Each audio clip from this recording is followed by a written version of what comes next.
Salut les copains.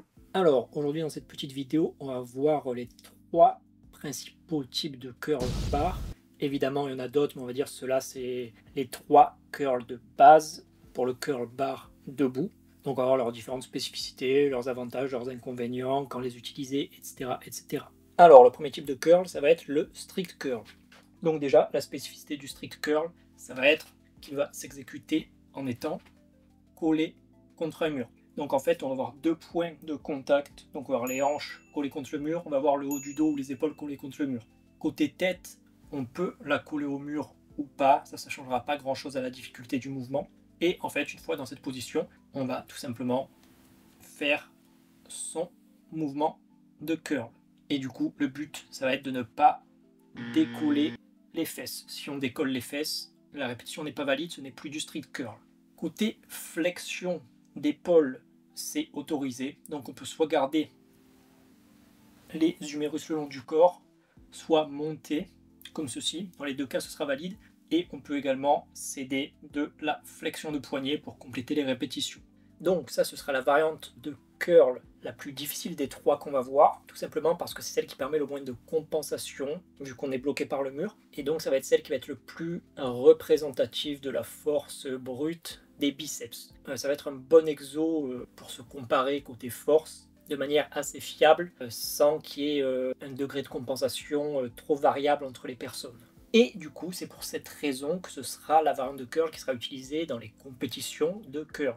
Et d'ailleurs, généralement, la plupart des gens qui vont entraîner le strict curl, ce sera des gens, des compétiteurs ou des gens intéressés par la compétition en strict curl. Ça reste quelque chose d'assez peu entraîné par les pratiquants lambda. Même si ces dernières années, on en voit de plus en plus des strict curl faits de manière occasionnelle, tout simplement car il y a pas mal d'influenceurs muscu, comme par exemple Larry Wheels, Hafthor et compagnie, qui à une époque sont mis un peu à populariser un petit peu plus le strict curl en testant leur max tout simplement. Donc c'est pas rare de voir des gens en salle parfois tester leur max au strict curl. Mais sinon, de manière générale, ça reste relativement peu mis en exo dans des programmes de gens qui veulent juste travailler leurs biceps. Alors parmi les avantages, comme on a vu, ça permet de limiter les compensations et donc de traquer très précisément si on a gagné en force des biceps ou pas. Ça peut être intéressant également si on est limité en poids. Donc si on est en home gym, qu'on a une barre, qu'on a relativement peu de poids, si à un moment on commence à être trop fort en curl bar, et on peut tout simplement passer sur le strict curl. C'est nettement plus dur et du coup ça peut permettre de continuer à travailler et à progresser de manière efficace tout simplement. Et un autre avantage, c'est vu que c'est une variante très difficile, vu qu'on ne peut pas compenser et que du coup le grind, la partie difficile souvent est très difficile, et du coup ça aura un très bon transfert sur le curl bar classique, car tout simplement si on se fait des cycles strict curl et compagnie, quand on va repasser sur du curl bar où là on a un petit peu plus de liberté de mouvement, où c'est nettement plus facile, généralement ça permettra de faire de bien débloquer un palier, de faire de bons progrès sur le curl bar également.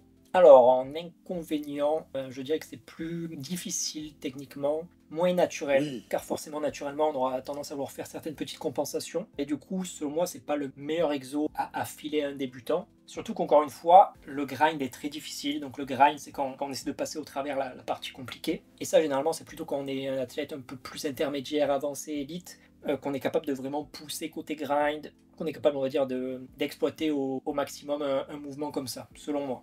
Ensuite, un autre défaut du strict curl, c'est que la surcharge progressive est très compliquée comparée aux autres variantes. Vu qu'il n'y a vraiment pas de place pour les compensations sur ce mouvement, vu que c'est un mouvement très difficile, où on met beaucoup moins lourd en termes de charge absolue, généralement c'est un mouvement où très rapidement, rajouter 2 kg, 1 kg, ça devient vraiment long et compliqué.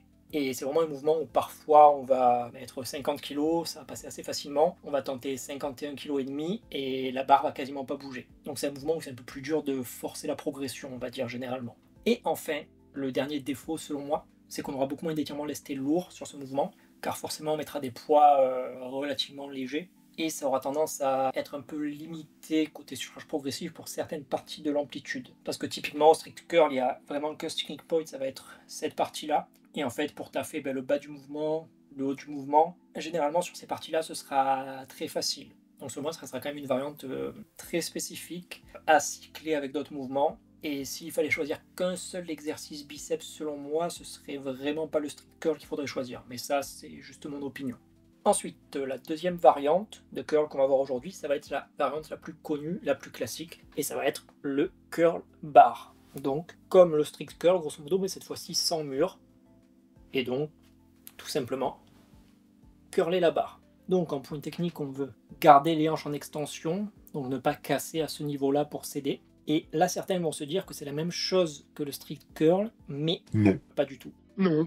Vous mettrez toujours bien plus lourd en curl bar qu'au strict curl, même si vous essayez d'être strict en curl bar. Et on va voir pourquoi dans quelques instants. Et une spécificité du curl bar, contrairement au strict curl, c'est que, comme on a dit, on veut garder les hanches en extension, on ne veut pas compenser au niveau des hanches. Par contre, il y a une tolérance pour les compensations au niveau du haut du dos. Donc en fait, sur le curl bar, on peut se pencher un petit peu vers l'arrière pour pouvoir finir ses reps. Donc là, généralement, sur ce point technique-là, il y aura des gens qui vont vous dire de ne pas le faire pour deux raisons. Soit ils vont vous dire c'est dangereux, vous allez vous faire mal au dos. Mais non, comme pour tout le reste, si vous respectez la progressivité, si vous respectez la non-douleur et si vous vous conditionnez correctement, ce n'est pas dangereux. Votre corps n'est pas en papier et il y a des exercices pour travailler ça, comme toujours. Le deuxième point qu'on va voir, c'est les gens qui vont vous dire non, il faut rester strict, ça c'est tricher, blablabla, il faut garder le dos droit. Mais dans ce cas, si vous voulez être strict, faites du strict curl, ou encore du curl contre un banc, donc assis avec le dossier d'un banc derrière vous pour vous empêcher de vous pencher, mais soyez intelligent, ne mélangez pas tout, ne confondez pas tout. Si on veut être strict, on fait du strict. Là, il y en a quand même certains qui vont dire oui, mais bon, ça n'a quand même aucun intérêt de se pencher vers l'arrière, blablabla, parce que c'est tricher et tout. Ça, généralement, ça va juste être des gens qui manquent cruellement d'expérience en curl, ou des gens qui ont un niveau relativement débutant intermédiaire au curl et qui ne mettent pas très lourd par rapport à leur poids du corps. Pourquoi ? Tout simplement parce qu'en fait, à partir d'un certain poids, vous serez obligé de vous pencher vers l'arrière. Non pas pour tricher, non pas à cause d'un manque de force, mais ce sera une histoire de physique, tout simplement. En fait, si là, j'ai 20-30 kg sur ma barre, c'est tout à fait possible de rester le buste parfaitement droit et de tenir ce poids devant moi comme ceci. Par contre, si je pèse 60 kg et que là, on me met 60 kg ou 70 kg dans les mains, là, qu'est-ce qui va se passer? Indépendamment de ma force, donc j'aurais beau avoir la force pour curler cette barre, en fait, ce qui va se passer, c'est que la barre va m'embarquer vers l'avant. Donc en fait, vu que ce sera trop lourd, qu'il y aura un long levier ici, et qu'en fait, ce sera proche de mon poids, équivalent à mon poids ou plus lourd que moi, en fait, ça va me faire basculer vers l'avant. Et du coup, en fait, qu'est-ce qu'on doit faire pour empêcher ça? Donc là, si le poids veut me faire partir vers l'avant, qu'est-ce qu'il faut faire? Il faut transférer son poids vers l'arrière. Et là, vous voyez que la barre, elle est beaucoup plus proche de mon centre de gravité. Et en fait, là, ça me permet de ne pas me faire embarquer vers l'avant. Mais là, ce n'est pas une histoire de triche par manque de force. C'est une compensation qui permet de faire son curl sans basculer vers l'avant. Et c'est ça que beaucoup de gens ne comprennent pas au curl. Et qui disent « Ah, tu triches, blablabla ». Essayez de prendre l'équivalent de votre poids du corps, ou même moins que ça, et vous allez voir, et essayez de le tendre devant vous. Qu'est-ce qui va se passer? Peu importe que vous ayez la force de tenir ce poids ou pas, ça va vous embarquer vers l'avant. Si vous voulez lever, par exemple, l'équivalent de votre poids du corps devant vous, il va falloir vous pencher, comme ceci. C'est obligatoire, et du coup, ça ne pose absolument pas de problème. Donc, si vous voulez continuer de progresser au curl, si vous voulez mettre lourd, si vous voulez être fort au curl, soit vous acceptez qu'il va falloir compenser sur le curl bar libre, soit vous faites du strict curl, tout simplement. Mais si vous voulez vous borner à rester complètement strict sur du curl bar libre, sur du curl bar debout, ce qui n'a aucun sens au final, aucun intérêt, et bien vous serez obligé de vous limiter et de mettre relativement léger par rapport au poids du corps.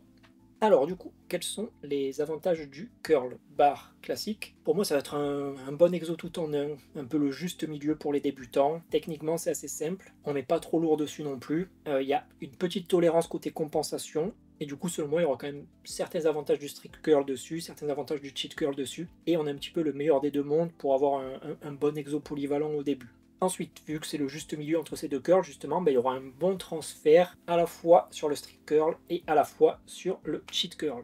Et en inconvénient, je dirais que l'inconvénient principal, c'est si jamais on n'est pas trop attentif sur sa forme, ou on n'est pas trop critique sur sa forme, si on n'a pas défini certains standards, ou si on ne se connaît pas très bien, côté tracking, ça peut être un petit peu inconstant. Parce qu'en fait, autant il y a un jour où j'aurai tendance à assez peu compenser, et il y aura peut-être un autre jour où je vais beaucoup plus compenser. Et donc ça peut fausser un petit peu le tracking, le suivi des perfs, etc. Mais selon moi, ça reste quand même un tout petit inconvénient si on ne fait pas n'importe quoi. Et enfin, le dernier type de curl qu'on va voir aujourd'hui, ça va être le cheat curl, ou le curl triché en français.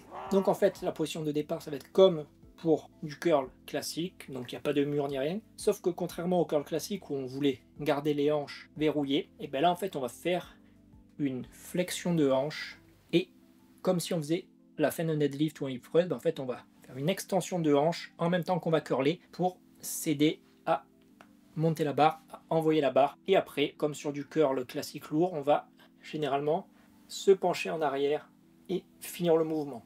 Donc ici, se pencher en arrière sur la fin du mouvement, ça va être à la fois parce que c'est du curl triché, mais aussi parce que généralement, ce sera des poids lourds, et du coup, comme on a vu avant, il faudra se pencher vers l'arrière pour pas faire ceci, se faire embarquer vers l'avant et se casser la gueule. Une autre particularité du curl triché, c'est que généralement, quand on va commencer à armer le mouvement en tirant l'ange vers l'arrière, en fait on aura les bras un petit peu pliés sur le départ. Donc en fait là, ma barre repose sur les jambes et en fait je vais faire mon extension et plier depuis cette position. En fait quand on enchaîne les répétitions assez rapidement, généralement on garde toujours un petit peu cette flexion des bras, on ne passe pas par cette position là.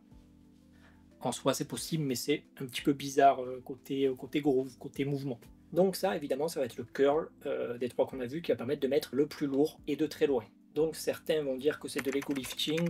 Non, c'est un outil. C'est un outil différent tout simplement. Donc oui, comme toujours, si vous utilisez mal cet outil, ça peut être de l'ego lifting, ça peut ne pas avoir d'intérêt. Mais encore une fois, si vous utilisez un marteau au lieu d'une hache pour couper un arbre, ce sera de la merde aussi. Et là, le problème, c'est pas le marteau, c'est juste que vous l'utilisez mal. Donc ce ne sera pas de l'ego lifting, ce sera un outil différent pour des objectifs différents. Et si vous l'utilisez bien, ça peut être une excellente variante. Donc ce curl, ça va être assez similaire à du travail en partiel. En fait, ça va être assez similaire à du partiel haut. Donc par exemple, là, du seat curl et compagnie. Pourquoi? Parce qu'en fait, sur la partie basse, on va vraiment utiliser une grosse extension de hanche généralement. Et en fait, toute cette partie-là, on va pas la sentir. Et en fait, souvent, le but du cheat curl, ça va être d'essayer de mettre suffisamment de force, suffisamment d'élan pour pouvoir passer le sticking point qu'on ne serait pas capable de passer sur du curl classique, pour pouvoir venir finir la compression ici. Très souvent sur du cheat curl, si on l'exécute bien, c'est surtout cette partie-là qu'on va sentir. Donc, partiel haut. Et c'est pour cette raison que ce sera beaucoup utilisé par les pratiquants de bras de fer. Généralement, les gens qui auront les plus grosses perfs en cheat curl, les gens qui entraîneront ça sérieusement, ce sera les athlètes de bras de fer de haut niveau. Donc tout ce qui sera les Devon Larratt, les Denis Silkenkov et compagnie, vous les verrez assez régulièrement faire différentes variations de curl triché très lourd. Pourquoi? Parce que quand on fait du bras de fer, on ne fait pas du bras de fer comme ceci. On fait toujours du bras de fer avec le bras relativement plié, et donc c'est toujours assez équivalent à des angles de partiel haut de curl. Et vu que la force est spécifique à l'angle articulaire, et forcément, si on veut être très fort en bras de fer, on va pas trop perdre son temps à travailler le lockout. Du coup, quels sont les avantages du cheat curl? Déjà, c'est rigolo, c'est une variante très sympa, ça permet de mettre lourd, ça fait du bien à l'ego, mais ça je sais que ça suffira pas pour beaucoup de gens, mais heureusement il y a d'autres avantages. Donc déjà, comme on a vu, si vous êtes un pratiquant de bras de fer, si vous voulez vous améliorer en bras de fer, ce sera un excellent exo pour ça. Ça vous donnera une très bonne force de compression, donc ça sera clairement le sport où le cheat curl aura le plus son intérêt. Après il y aura d'autres pratiques où ça pourrait être intéressant, donc par exemple tout ce qui sera lutte, grappling et compagnie. Déjà, c'est un exercice qui combine une extension de hanche avec une flexion de coude, donc on va dire c'est un petit peu plus fonctionnel, entre guillemets, pour ces pratiques-là, même si encore une fois, fonctionnel, ça veut tout et rien dire. Mais surtout, pareil, ça vous donnera une bonne force de compression, donc une bonne force pour tirer avec vos bras dans des positions un petit peu de lutte, etc. Ensuite, un autre avantage, c'est que ça peut permettre de casser un palier, justement, sur son curl classique. Donc que ce soit déjà un palier psychologique, ça paraît tout bête, mais des fois on peut être intimidé par un poids, et le fait de faire du tricher avec ce poids et d'être capable de le faire pour plusieurs répétitions, de mettre beaucoup plus lourd, et après on est moins intimidé par ce poids et on est plus en confiance pour le faire tout simplement. Mais ça peut aussi vous permettre de passer à un palier côté force, côté nerveux. Si vous voulez en savoir plus sur ce point-là, je vous conseille d'aller voir ma playlist sur l'entraînement partiel, parce qu'au final les avantages du cheat curl sont assez similaires aux avantages du partiel. Et si vous avez vu ces vidéos, vous savez que le partiel c'est un excellent outil pour progresser, surtout si on a un niveau avancé. Ensuite, un autre avantage, ça peut être pour faire de la potentiation. Donc ça, j'ai pas encore fait de vidéo sur la potentiation, mais grosso modo, en faisant par exemple du cheat curl après vos séries montantes classiques d'échauffement, et juste avant par exemple de faire je sais pas, vos séries à 40 kg de curl bar classique, si vous avez fait une série de potentiation à 50 ou 60 kg avant, nerveusement, quand vous repasserez sur votre série de travail un peu plus stricte à 30 ou 40 kg, ça vous paraîtra beaucoup plus léger. Donc pour ça, le cheat curl, ça peut être un outil très intéressant, tout simplement pour se préparer nerveusement en mettant plus lourd. Et enfin, un autre gros avantage du strict curl, c'est que le transfert sur le curl bar et sur le strict curl est monstrueux. Il y a plein de gens qui vont vous dire faire du tricher, ça transfère pas sur du strict, blablabla. C'est juste pour l'ego, quand tu passes sur du strict, t'es faible après, etc. Ça, c'est faux et tous les faits leur donnent tort. Si on prend les 2 derniers champions du monde de strict curl, les gens les plus forts du monde au curl, strict, sans compensation, donc Denis Siklenkov, qui est un champion du monde de bras de fer, un des meilleurs athlètes en bras de fer, qui avait le record du monde avec un strict curl à 113 kg, et le mec qui est venu après, dont j'ai pas le nom en tête, qui a fait je crois 115 kg, les deux sont des très grands fans du cheat curl, et ils créditent une grosse partie de leur force en strict au travail triché. Donc je sais que Siklenkov, qui avait le strict curl à 113 kg, disait qu'il n'avait jamais fait de strict, et qu'en fait toute sa force en strict il avait eu en faisant du cheat curl à 150, 160, 170 kg. Et l'autre mec, je sais que je le suivais sur Insta, et pareil, on voyait qu'il s'entraînait principalement en partiel et en triché très lourd. Donc si les hommes les plus forts en curl strict du monde vous disent que le cheat curl ça marche et s'entraînent principalement en cheat curl, qu'est-ce que ça vous dit? Ça dit que c'est sans doute un mouvement qui a un minimum de transfert et un minimum d'intérêt sur les variantes classiques. Par contre, c'est un mouvement qui a aussi pas mal d'inconvénients. Déjà, le premier inconvénient, c'est que c'est beaucoup plus risqué que les 2 autres variantes côté blessure. Déjà, car on met beaucoup plus lourd. Et donc, qui dit beaucoup plus lourd, dit beaucoup plus de risques, par exemple de se déchirer un biceps, de se faire mal, etc. Surtout si on se foire côté timing, si on n'a pas une bonne technique, etc., etc. Donc, nettement plus risqué, clairement pas pour quelqu'un qui n'est pas conditionné, clairement pas pour quelqu'un de débutant. Ensuite, deuxième inconvénient, c'est que ça demande justement de la coordination, du timing. C'est plus compliqué que du curl bar classique techniquement. C'est un mouvement beaucoup plus global, beaucoup plus full body presque. Et donc, encore une fois, pas du tout fait pour des débutants, ni même pour des intermédiaires selon moi. Pour moi, c'est un mouvement d'athlètes confirmés, avancés, élites, qui sont bien conditionnés, qui connaissent très bien leur corps, qui ont une bonne coordination. Parce que sinon, clairement, c'est un mouvement où on peut vraiment se faire mal très rapidement.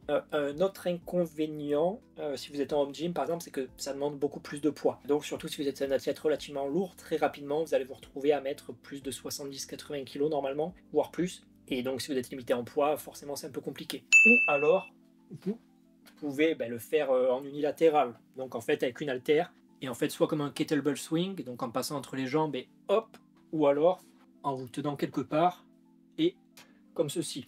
Donc en soi, si on est limité en poids, c'est toujours possible de le faire en unilatéral. Ensuite, un autre inconvénient, c'est justement qu'on néglige une grosse partie de l'amplitude. Donc en fait, toute la partie basse, et comme je l'ai dit plus tôt, ça ressemble beaucoup à du travail en partiel. Donc c'est clairement pas une variante complète pour travailler ses biceps dans toute leur amplitude, et du coup justement ça ne va pas beaucoup conditionner la partie basse. Donc quelqu'un qui ferait que du cheat curl depuis le niveau 0, si un jour justement il gère mal sa descente, il se rattrape mal avec les hanches et en fait il tombe ici de manière relativement active, il pourrait se faire mal au biceps tout simplement parce qu'il n'a jamais entraîné cette partie basse. Donc c'est vraiment un mouvement qui met principalement l'accent sur le haut du curl. Et enfin, le dernier inconvénient, et sans doute le pire, c'est que si vous le faites en salle, si vous le faites en public, si vous le faites en extérieur, vous allez attirer tous les vieux dopés et tous les fragiles qui vont venir vous dire que vous allez finir en fauteuil roulant dans 5 ans, qui vont vouloir corriger votre forme et qui vont dire que vous bossez pas vos biceps en faisant ça et tout le blabla. Donc voilà, c'est tout pour cette vidéo sur les 3 types de curl bar principaux, on va dire. Je pense que ça a été assez complet. Je vous mettrai peut-être un petit schéma ou une mind map en plein écran, comme ça si vous voulez faire un screen pour avoir un truc un peu plus visuel, pour vous rappeler de tout ça. Et comme d'habitude, si c'était pas clair, si vous avez des questions sur ça, si y a un truc que vous n'avez pas compris ou autre, n'hésitez pas à m'envoyer un message sur Instagram ou à laisser un commentaire sous la vidéo pour me montrer tout votre amour et toute votre gratitude. Et je vous dis à plus.